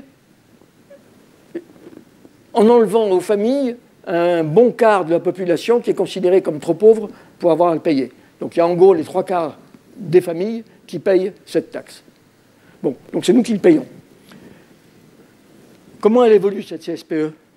Ben voilà comment elle évolue depuis qu'on a démarré le programme. On est passé maintenant à 4 milliards. Et comment ça va continuer à évoluer? Alors là, c'est un chiffre qui commence à être intéressant. Supposons qu'on réalise le programme tel qu'il est défini par la loi et tel qu'il est décrit par le scénario de RTE. Eh bien, aujourd'hui, on a déjà mis 25 milliards dans la CSPE au total. Eh bien, en 2020, on aura mis 90 milliards. En 2030, on aura mis 220 milliards au total. Et on en sera à 16 milliards par an. Ces 16 milliards par an seront à payer pour nous. Vous divisez par le nombre de familles et le nombre de PME, et vous saurez ce qui vous attend. Mais plus curieux encore, comme quand on construit une éolienne et un panneau, l'État s'est engagé à payer ce prix-là pendant 15 ans ou 20 ans, ce qui existe déjà, il faudra qu'on le paye pendant 15 ou 20 ans. Ben, conclusion, si on arrête fin 2015 toute subvention aux énergies intermittentes, j'arrête complètement, ben, je vais continuer à payer. Et en 2020, je serai passé de 25 à 69 milliards. Et en 2030, je serai encore en train de payer 6 milliards par an. C'est-à-dire ce qu'on a fait depuis 5 ans, on va mettre 20 ans maintenant à les payer. D'accord? Ça, c'est nous qui payons. Est-ce qu'il y a des gens qui gagnent de l'argent là-dedans? On peut se poser la question à juste titre, parce qu'il faut toujours voir, il faut bien que quelqu'un s'y retrouve. Alors là, c'est quelque chose de très intéressant, parce qu'il y a eu un rapport qui a été fait par la CRE 2014 sur le coût et la rentabilité des énergies intermittentes. Et le rapport est extrêmement intéressant. Alors d'abord, il dit une chose qui est très claire. Il dit opacité totale. J'ai eu un mal de chien à avoir des renseignements. Il a fallu que j'insiste 4 fois. Et je ne suis pas sûr qu'ils aient été complets. Donc déjà, on n'est pas dans une transparence absolue. Et c'est dit très très clairement dans le rapport. Deuxièmement, en gros, le rapport dit le taux de rendement de ces éoliennes, il n'est pas idiot, il n'est pas aberrant. Bon, il va être entre 6% et 12-13%. 12-13%, c'est très bien. 6%, c'est un petit peu faible. Un bon industriel, il aimerait bien avoir du 8% ou du 9%, en gros. Hein. Donc, c'est pas mal. Mais, on est dans un monde bizarre, puisqu'on n'est plus dans un monde libéral. On est dans un monde d'obligation d'achat. Qu'est-ce que ça veut dire? Qu'est-ce qu'ils ont fait, nos investisseurs? Eh bien, il y en a, là c'est le nombre de parcs éoliens qui a été analysé, là c'est le nombre de parcs qui a été analysé dans le solaire. Mais qu'est-ce qu'ils font? Il y en a qui ont emprunté 100% du capital qui était nécessaire. Il y en a d'autres qui, en revanche, ont mis tout le capital sur la table. Mais c'est très intéressant parce que, qu'est-ce que ça veut dire? Vous vous trouvez dans un... Vous allez voir votre banquier. Vous dites, mon cher ami, j'ai une idée merveilleuse, j'ai 1 million à mettre sur la table pour construire quelque chose qui vaut 10 millions. Ce quelque chose-là, c'est formidable, pendant 20 ans, l'État vous garantit que je serai payé pour toute ma production. Vous imaginez ce que peut penser un industriel d'un miracle pareil. C'est exactement ce qui se passe. Que dit le banquier? Le banquier, plutôt que de te prêter à un PME qui va prendre des risques, dit, mais c'est un placement inouï. Mais mon cher ami, je vous donne de l'argent. Taux d'intérêt moyen, dit la CRE, 3,5%. 3,5%. Et en fait, il a, je ne sais plus combien il variait de 2 à 5%, ou 5,5%. Donc vous empruntez 9 millions à 3,5%, vous mettez 1 million sur la table, vous avez un taux de rendement qui est de 10%, vous donnez ces 3% à la banque sur ces 9 millions, et vous prenez tout le reste de la recette pour vous. C'est pas mal quand même. Conclusion, ils sont arrivés à voir des parcs où le rendement était de 50% et monté, pour ceux qui ont emprunté quasi-totalité, ça montait à 220%. C'est-à-dire les gens récupéraient leurs millions 2,2 fois tous les ans. Et ça, pendant 15 ans. On a construit d'immenses fortunes en France sur l'éolien, parce que les banques, au lieu de prêter là où c'est risqué, ont prêté là où c'est sûr, et ont pris des taux d'intérêt tout à fait raisonnables, ce qui permettait aux investisseurs de s'en mettre plein les poches. Bon, ça, on ne vous le dit pas, mais c'est quand même assez stupéfiant que ce soit un État qui ait décidé ça. Donc ce système d'obligation d'achat, il a quelque chose d'un peu pourri dans son principe même. Ou alors on devrait interdire des taux d'emprunt aussi importants. Donc ça, il faut le savoir. Est-ce qu'en ayant fait tout ça, on a gagné sur le CO2 ? J'ai réduit mon nucléaire à 50%. Eh ben, que dit le scénario RTE ? Il dit qu'on brûlera 10% de plus de combustibles fossiles, parce qu'il va falloir gérer toutes ces fluctuations. Mais Dieu merci, on ne va pas brûler de charbon, parce qu'on va arrêter le charbon, on n'aura que du gaz. Donc on aura un petit peu moins de CO2 qu'aujourd'hui. C'est quand même remarquable. On a mis 150 milliards sur la table pour ça. On aura augmenté considérablement le prix de l'électricité pour ça. Et en même temps, si vous faites le calcul, moi j'ai fait un calcul optimiste. J'ai dit, on va être très très bon en pilotage et on va quand même gagner la moitié. Combien on va payer ? Eh bien, on va payer sur 35 ans, je supposais que ce matériel marcherait 35 ans, on va payer 600 € par tonne de CO2 évité. 600 €. Aujourd'hui, quel est le prix du CO2 sur le marché des quotas ? 10. Quel est le pays où le prix du CO2 est le plus élevé ? Parce qu'ils ont voulu encourager les derniers, c'est la Suède, il est à 100 €. Rien que l'investissement va représenter 600 € par tonne de CO2 économisé. Qu'est-ce qu'on fait là ? C'est un peu n'importe quoi. Derrière ça, la conclusion, elle est simple. C'est que l'objectif du gouvernement, c'est la réduction du nucléaire, et ce n'est pas le CO2. Bon, c'est un choix. Ce ne serait pas le mien, mais c'est le choix des Allemands. C'est comme ça. Donc, c'est assez important. La preuve par l'Allemagne, je vous l'avais dit tout à l'heure, le prix de l'électricité est le double de chez nous. Et vous regarderez que chez les Danemark, qui est le pays qui a le plus d'éoliens par tête de pipe, ils sont au même niveau. Alors, moi je ne suis pas là pour tuer l'éolien et le solaire. Je suis en train de dire que dans la logique française, le nucléaire, on peut continuer à le faire tourner pendant 20 ans et peut-être 30 ans. Donc on n'a pas d'urgence. Je ne vois pas pourquoi on se précipite. En revanche, que l'Allemagne fasse beaucoup d'éolien et de solaire, c'est logique, ils veulent sortir du nucléaire. S'ils ne veulent pas faire que de la lignite, il faut bien qu'ils le fassent, ils sont obligés. C'est leur choix stratégique, c'est leur choix politique. Ce n'est pas le mien. L'Afrique, c'est évident qu'on ne va pas construire des centrales nucléaires partout. Il va bien falloir qu'on en fasse. Donc il ne s'agit pas d'être contre. Il s'agit de dire, faisons-le là où on en a besoin, là où c'est nécessaire. Les pays développés comme le nôtre, je pense qu'ils devraient faire plus de nucléaire et un peu moins de ça. Mais ce n'est qu'un avis. Alors, qu'est-ce qu'on peut faire par ailleurs ? Alors, moi, ma tendance, elle serait de dire il faut faire un peu l'inverse de ce que fait le gouvernement. On va renforcer l'électricité et on va faire des énergies renouvelables électriques. Mais pour accompagner une augmentation de la consommation d'électricité, en faisant des transferts, par exemple dans les transports, voitures électriques, voitures hybrides, rechargeables, voitures hybrides rechargeables, pas hybrides simples. Par exemple, mettre des pompes à chaleur, etc. Donc, ma tendance, elle est de dire qu'il faudrait qu'on renforce la consommation d'électricité décarbonée dans les domaines qui consomment beaucoup de fossiles. On fait le contraire. Parce que on a inventé une nouvelle règle technique pour construire les bâtiments qui s'appelle la RT 2012, qui s'impose depuis 2013, qui est extraordinaire, parce que c'est une règle qui a été faite pour qu'on se chauffe au gaz. C'est inouï. Alors, je ne vais pas rentrer dans le détail du combat entre énergie primaire et énergie finale, qui est derrière cette histoire-là, mais en gros, il est devenu à peu près impossible de faire une maison à chauffage électrique parce que on prend en compte son énergie primaire, c'est-à-dire le fait qu'il y a un cycle de Carnot pour les physiciens au niveau des centrales électriques, qui fait deux tiers de la chaleur vont dans le refroidissement et les rivières ou l'atmosphère, et un tiers en électricité. Donc, je ne rentre pas dans le détail, si vous avez des questions, je vous répondrai.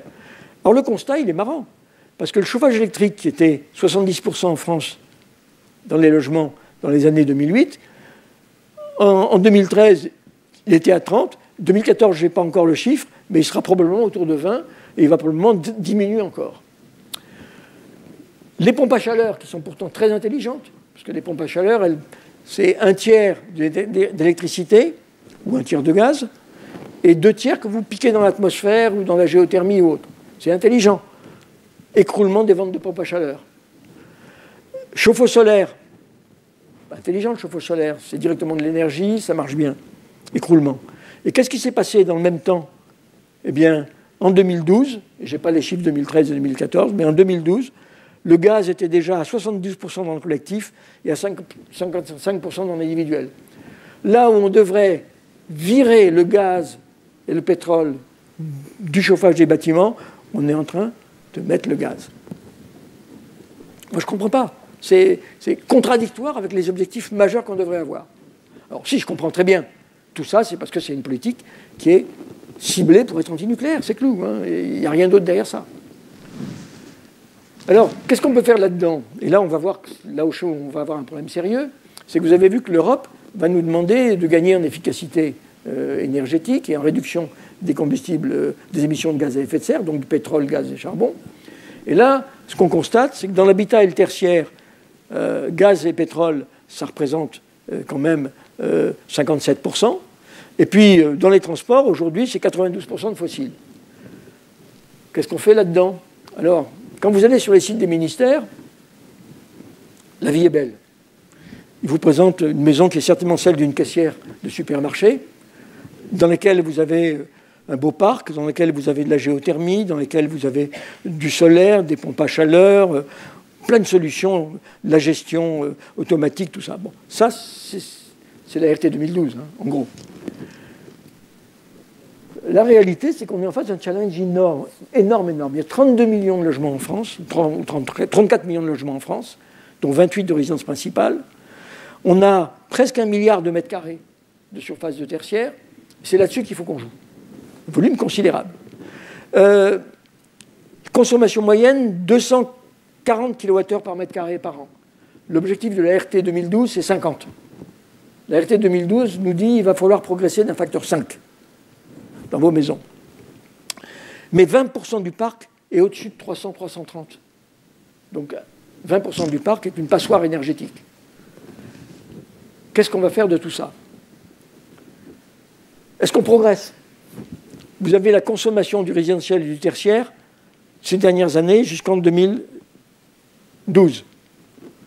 Là, on progressait, on a stabilisé, c'est bien. Mais aujourd'hui, c'est plat. On ne progresse pas du tout. Et on nous dit qu'il faut qu'on ait considérablement réduit dans 15 ans. Qu'est-ce qu'il faut faire pour réduire de 50% la consommation de la moitié des logements pour les faire passer de 250 à 150 kWh par mètre carré par an? Donc je m'attaque à la moitié des plus méchants. 20 000 euros par foyer. Les chiffres sont entre 20 000 et 40 000. J'ai pris le plus bas en prenant l'hypothèse qu'on va faire progresser notre industrie. J'ai voulu être optimiste. 300 milliards d'ici 2030 à mettre sur la table. Pour économiser quoi? 13 millions de tonnes équivalent pétrole par an. Investissement 100 euros par baril de pétrole économisé. 280 euros par tonne de CO2 économisé. Alors, il faut le faire. Je dis qu'il faut le faire. Il va falloir qu'on le fasse. Mais vous voyez que c'est coûteux et vous voyez qu'a priori, ce n'est pas rentable. Vous ne pouvez pas dire à quelqu'un qu'il diminue d'un facteur 2 sa consommation et que ça va être rentable pour lui. Ce n'est pas vrai. C'est impossible. Donc, il faut le prendre en tête, ça. Alors, après ça, qu'est-ce qu'on fait? Il y a deux visions contradictoires. Il y a la vision de la loi. La loi sur la transition énergétique, qu'est-ce qu'elle dit? Vision macroéconomique. Je décide ça. Je ne suis pas à 150, puis à 100, puis à 50. Macroéconomique. J'empile des normes et des contrôles. Moi, j'ai une fille qui est en train de construire une maison. Je ne vous dis pas le nombre de contrôles qu'elle a pour vérifier qu'elle respecte la RT 2012 sur l'étanchéité de la maison, les fuites, etc. etc. La loi nous dit qu'on va faire du basse consommation, c'est-à-dire 50 kWh, ce sera obligatoire à partir de 2014. Ensuite, elle dit qu'on va faire mieux encore, on aura des maisons à énergie positive, c'est-à-dire qu'elles feront plus d'énergie qu'elles en consomment, à partir de 2020. objectif général, 150 kWh pour l'ancien en 2030, mais certains députés et sénateurs voudraient que ce soit 2020. Et puis, on rajoute quelque chose d'autre. En 2030, c'est dans la loi, on pourrait obliger toute personne qui vend un logement, on pourrait obliger à faire une rénovation complète thermique de la maison pour l'amener à être performante, ce qui risque de bloquer complètement le marché de l'immobilier. Donc, on a cette espèce de vision qui est assez extraordinaire, qui est une vision de fonctionnaires dans des bureaux à Bercy ou ailleurs, qui est assez étonnante. Alors, qu'est-ce qu'on peut faire? Moi, je veux être positif. Il faut qu'on fasse quelque chose. C'est une nécessité. Et s'il y a bien un domaine où il faut qu'on travaille, c'est celui-là. Alors, qu'est-ce qu'il faut faire? Moi, je dis qu'il faut être réaliste. On détermine le prix du CO2 évité, comme je l'ai fait à la louche, en me trompant probablement de 30%. Mes chiffres ne sont pas sacrés. On fait le prix du CO2 évité, ou on fait le prix de la tonne de pétrole économisée. On fait le retour sur investissement, et on annonce gentiment aux gens, non, votre retour, il ne sera pas sur 10 ans, vous savez, il sera sur 20 ans, ou sur 30 ans, ou sur 40 ans. Mais malgré tout, vous travaillez pour le pays. Et puis à partir de là, on peut faire autre chose qui, au lieu de faire une rénovation complète de la maison qui coûte une fortune, on peut dire, non, je vais commencer pendant 10 ans à faire ce qui est le plus efficace. Grâce à ça, je vais avoir un retour sur investissement qui va être plus court, et je pourrai faire mieux après. Et donc là, vous avez par exemple l'Union française de l'électricité, qui a fait un très joli document qui vous définit chaque travaux, combien ça coûte. Et par exemple, vous voyez qu'isoler des combles perdus, c'est beaucoup moins cher que de remplacer des fenêtres, et c'est beaucoup moins cher que faire une isolation par l'extérieur. Donc si une maison est très mal isolée au niveau du plafond, on donne la priorité à ça. Deuxième point, il faut virer la RT 2012. Et dans la RT 2012, au lieu d'avoir ce 50 kWh d'énergie finale qui est indiqué, il faut donner une valeur CO2 qui vire le gaz. Il faut que la RT 2012 relance l'électricité ou le gaz avec des pompes à chaleur. C'est ce qu'il faut faire. Ensuite, il faut faire des aides, parce que les logements qui sont qui sont des passoires énergétiques, en général, ça n'appartient pas à des gens très riches. Donc s'il faut mettre des aides sur la table, c'est là-dessus qu'il faut le mettre. Les maires sont parfaitement capables de trouver, avec leurs services, quelles sont les maisons mal isolées et de monter des vraies campagnes en local, etc. Il faut donner la priorité à la suppression du chauffage fioul. Le fioul est trop précieux pour la chimie et pour les transports, pour continuer à le gaspiller bêtement pour le chauffage. Donc on devrait donner priorité à ces maisons-là et à ces maisons-là. Puis il faudrait redonner un coup de pouce au solaire thermique qui n'a plus aucune aide. Alors qu'il est. Le solaire thermique, c'est pas si mal que ça. Ça a des temps de retour sur investissement qui sont de 10 ou 15 ans. C'est raisonnable. Donc, et puis, ces règles générales sont différenciées entre les maisons isolées, les maisons accolées, les immeubles, les grands immeubles. On voit bien qu'il y a 1000 configurations. Donc, il faut virer ces idées générales de grands fonctionnaires pour donner... Alors là, il y a un vrai travail de terrain quand on parle des rôles de région. Le rôle d'une région, ce n'est pas de faire de l'énergie. Le rôle d'une région, elle pourrait vraiment être dans ce côté économie d'énergie. Derrière ça, énergie non thermique, je vais en dire, alors je vais balayer rapidement, parce que je pense que le temps passe. Il y a plein de possibilités. Simplement, ce que je peux dire au niveau des énergies renouvelables thermiques, on a progressé. Ça, c'est ce qu'il y avait dans les années 80-90. Et on voit que depuis le Grenelle de l'environnement, c'est monté. Alors, c'est monté en bonne partie grâce au bois, mieux exploiter les forêts, ce qui est bien, qui est d'emploi en France. Mais ça vient beaucoup des biocarburants, et vous allez voir que malheureusement, ça ne marche pas si bien que ça. Et puis, ça vient du fait aussi qu'on a mis les pompes à chaleur, on les appelle énergie renouvelable. Donc on s'aperçoit que les progrès ils viennent du bois, des biocarburants, des pompes à chaleur. Alors, qu'est-ce qu'on peut attendre de ça? Très rapidement, le bois, la biomasse. Le potentiel français, 31 millions de TEP. Je rappelle que notre consommation d'énergie finale, c'est 160. Donc le bois, ce n'est pas tant que ça. C'est pas tant que ça. Aujourd'hui, on est à 11 mégatep en 2013 et l'ADEME pense qu'on pourrait monter à 16 en 2020. Comment, je ne sais pas, mais pourquoi pas. Ressources en emplois nationaux, grande variété de produits. Il y a deux problèmes. Impact concurrentiel avec le bois matériel, le bois papier. On veut construire de plus en plus en bois. Donc le fait d'aider le bois en énergie, ça fait monter le bois en construction. Hein, système est très vicieux. Hein. Quand vous donnez une aide à quelqu'un, l'autre attrape l'échelle et court derrière. Donc on a ça. Deuxième point, il y a un impact écologique. Est-ce qu'on est prêt à accepter que les forêts soient beaucoup plus exploitées qu'elles sont aujourd'hui, alors que dans le même temps, on vous dévie une autoroute de 3 km parce qu'il y passe 3 escargots. Hein, donc, non, mais le problème va se poser. On va voir apparaître que l'écologie, la grande écologie qui est pour les renouvelables, quand vous rentrez dans l'écologie politique locale, ce n'est pas du tout le même message. C'est comme ça, c'est normal. Donc, ça c'est intéressant. Ces emplois nationaux, on a un gros problème en France. La propriété est très éclatée. Et aujourd'hui, moi, je trouve, quand je me balade dans les forêts, la technicité est faible. Allez en Écosse, allez en Finlande, et vous verrez ce que c'est que l'exploitation industrielle du bois. On ne coupe pas un arbre sur 10, on ne le coupe pas. C'est un engin énorme qui arrive, qui le plume en 1 minute et qui le pose sur un camion. Hein. On n'est pas dans le même mode. Donc là, il y a énormément d'efforts au point de vue de l'électricité. Mais pour moi, c'est un secteur important. Biocarburant, c'est comment on se trompe. Parce qu'on nous avait raconté que les Brésiliens étaient les meilleurs des meilleurs et toutes leurs voitures tournaient à l'alcool grâce à la canne à sucre.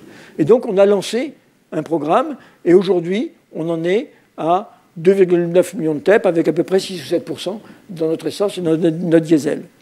Bon, il faut quand même avoir un chiffre. Combien faut-il de blé ou de colza pour faire rouler une Twingo 20 000 km par an? 1 hectare. 1 hectare de culture pour une bagnole. Donc vous voyez que c'est quand même pas neutre. Hein, c'est des chiffres ce sont des ordres de grandeur qu'on ne vous donne jamais, ça. Hein, c'est quand même intéressant. Et deuxièmement, le gain sur CO2, il est seulement d'une 30aine de pourcents. Conclusion, on a arrêté le développement des biocarburants de première génération. Alors bien sûr, on nous dit qu'on va faire la deuxième génération, qui, elle, ne va pas utiliser des cultures, mais va utiliser des taillis, des pailles, etc. Bon, le problème, ça pourrait avoir un gain CO2 bien meilleur. Je suis un peu méfiant parce qu'on avait dit la même chose de la première génération il y a 10 ans. Mais le problème, il est surtout que c'est très compliqué parce qu'il y a une grande diversité de la ressource. Ce n'est pas la même chose, la paille et le bois et le branchage. Il y a une grande variété des produits aromatiques qui sont dedans, une grande variété des coupes. Résultat, c'est qu'aujourd'hui, il n'existe pas un seul pilote complet qui marche. On a fait des bouts de pilote, mais il y a des parties, dont le gazéifère en particulier. Aujourd'hui, il n'y a rien qui est totalement au point. Bon, ma conclusion, c'est que moi, je suis pour le biocarburant. En revanche, je pense pour 2030, il ne faut pas rêver, on en aura peut-être un tout petit peu, mais sûrement pas beaucoup. Parce qu'on est encore loin du compte. Et ça fait quand même 10 ans que les gens y travaillent. Hein. Ce n'est pas quelque chose qu'on a démarré l'année dernière. Donc ce sera compliqué. Biogaz chaleur, là on peut constater, quand vous comparez ici, que les Allemands en font beaucoup plus que nous. Et c'est vrai qu'aujourd'hui on en fait très peu, 0,2% de notre production énergétique. Il y a un objectif 2020 qui est de plus que doublé, et puis on nous annonce un bond pour 2030, hein, où on va passer à 2 millions de TEP. Les Allemands font déjà 5. Donc on peut se dire, c'est réaliste. Mais le problème des Allemands, c'est qu'ils sont en train de le bloquer. Ils sont en train de le bloquer, pourquoi? Parce qu'ils ont construit massivement ces installations de biogaz, il y en a des milliers. Et puis, la ressource, c'est-à-dire le fumier et tout ça, il n'y en a pas tant que ça. Donc, pour rentabiliser leur biogaz, qu'est-ce qu'ils ont fait? Ils ont planté du maïs, dit maïs énergétique, et avec le maïs, ils font du biogaz. Bon, les Allemands viennent de s'en apercevoir, ils le bloquent maintenant. Donc, vous voyez qu'à chaque fois qu'on progresse là-dedans, on s'aperçoit qu'on rentre dans une vraie difficulté. Ce n'est pas simple. C'est pourtant une technologie complètement mature. Hein. Vous avez ici ce qui est... Ce n'est pas quelque chose que vous mettez dans une ferme. Il faut avoir une très grosse ferme ou une grosse coopérative pour faire ça. Ce n'est pas de la petite industrie. Les transports. Alors les transports, moi je ne sais plus trop que dire, parce que comme il y a cette contradiction d'un gouvernement qui veut plus de nucléaire, pas trop d'électricité, que dans le même temps il nous dit qu'il faut baisser de 35% la consommation de produits pétroliers, c'est beaucoup 35%, que le biogaz, ce sera surtout dans le chauffage et pas dans les transports, que les biocarburants, en 2030, on n'aura pas, ou on commencera à peine la seconde génération. L'hydrogène, je ne sais pas quand, et ce ne sera pas donné, ce ne sera pas très efficace. On voit bien que la bonne solution, ce que je disais tout à l'heure, c'est l'hybride rechargeable et c'est l'électrique. Mais pour ça, il faut faire plus d'électricité. Et là, on revient à ce qui est ma logique, qui est de dire on garde le plus possible le nucléaire et on rajoute des renouvelables pour faire ce qu'on doit faire. Bon, moi je ne sais pas. Tout ça, et là, par exemple, il y a des idées qui sont marrantes. Ça, c'est une idée Mercedes.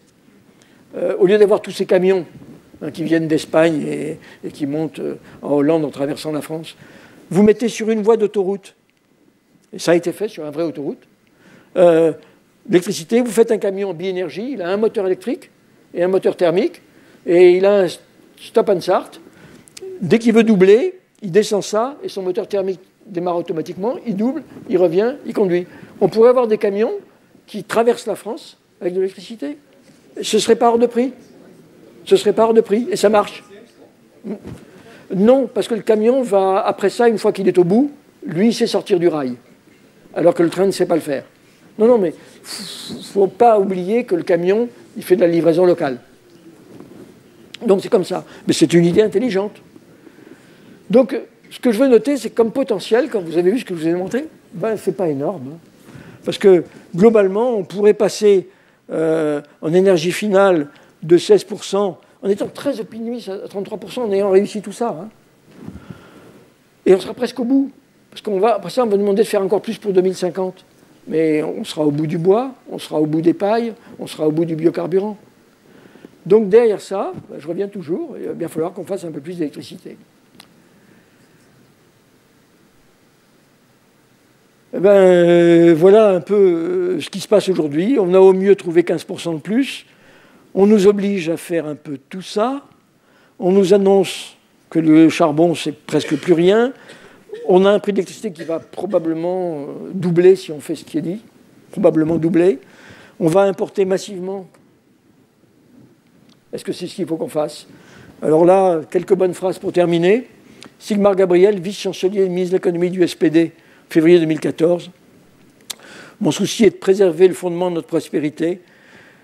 Nous devons rendre la transition énergétique compatible avec la compétitivité. Je ne connais pas une autre économie capable de supporter de telles charges. C'est les Allemands qui disent ça. Les énergies renouvelables vont connaître la rigueur et devront rentrer progressivement dans l'économie de marché. C'est bien que ce soit un Allemand qui l'ait dit. Un autre Allemand, Günther Oettinger, commissaire européen, l'objectif de 40% est irréaliste. Lui voulait que ce soit au maximum 30%.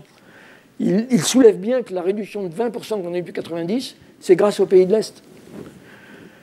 Donc ça va être compliqué. Il dit n'en faisons pas trop. Que dit Altmaier, qui était le ministre allemand de l'Environnement, en 2013? La sortie du nucléaire pourrait coûter à l'Allemagne 1 000 milliards d'euros d'ici 2030.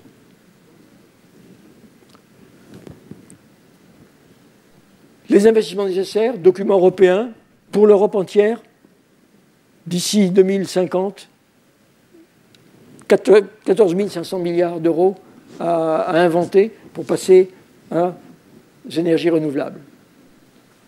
Donc mes conclusions, on ferait mieux de s'appuyer sur l'électricité décarbonée et arrêter de savoir si c'est nucléaire ou pas nucléaire. Décarboner, on fait le mieux qu'on peut avec le nucléaire, avec les renouvelables. Toute décision doit prendre en compte le prix du CO2 ou de la TEB économisée, viser les investissements ayant le meilleur temps de retour, progresser par étapes en commençant par les opérations les plus rentables, remplacer la contribution du service public de l'électricité qui ne frappe que l'électricité.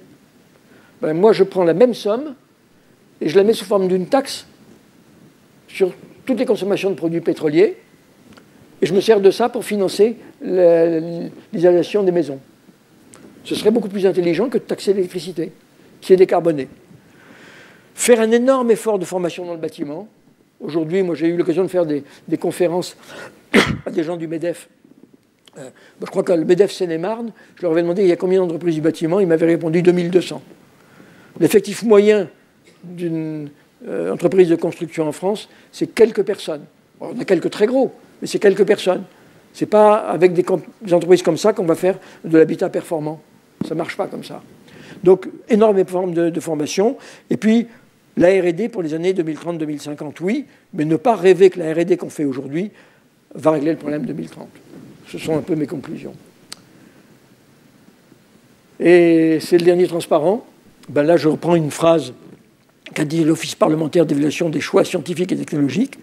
On ne peut pas prendre de décision qui engagerait l'avenir de notre pays sur des paris.